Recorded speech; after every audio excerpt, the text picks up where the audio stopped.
ছেলেকে নিয়ে ঘুরতে বের হয়েছিলাম। ফেরার সময় এমন কিছু কিনে নিয়ে আসলাম যেগুলো দেখলে আপনারও পছন্দ হবে। আজকের বিকালটা একটু অন্যরকমভাবে কাটালাম, সেটাই তোমাদের সাথে শেয়ার করব। ছেলেকে নিয়ে বাইরে বের হয়েছিলাম একটু ঘুরতে। ছোটবেলায় মাটির জিনিস দেখলে একটু অন্যরকম ভালো লাগা কাজ করতো, আজকেও তার ব্যতিক্রম হলো না। এই মাটির দোকানগুলো দেখে নিজেও দাঁড়িয়ে গেলাম ছেলেকে নিয়ে। তো তারপর আর কি, মাটির জিনিসগুলো এত সুন্দর সুন্দর ছিল, যেগুলো দেখছিলাম সবগুলোই ভালো লাগছিল, মনে হচ্ছিল সবগুলো বাসায় নিয়ে চলে আসি। প্রথমে ভাবলাম একটা নেই, তারপরে আরও একটা, এভাবে দুইটা জিনিস নিলাম। তো চলুন দেখিয়ে দেই আমি কোন কোন জিনিসটা নিলাম। এই যে লবণদানিগুলো মাটির, এগুলো আমার কাছে খুবই ভালো লাগছিল। তো এখান থেকে আমি দুটো নিয়েছি। তো বাসায় যেয়ে দেখাচ্ছি যে আমি কোন দুইটা জিনিস নিয়েছি।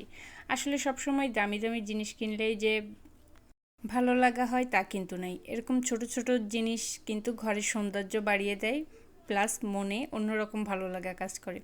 আমার তো বড় কোনো দামি জিনিসের থেকে এই যে ছোট ছোট জিনিস, আমার এগুলোই ভালো লাগে। এগুলো দিয়ে আমার কিচেন সাজাতে আরও বেশি ভালো লাগে। তো এই দুইটা জিনিসের মধ্যে আপনাদের কোনটা ভালো লাগে অবশ্যই কমেন্ট করে জানাবেন।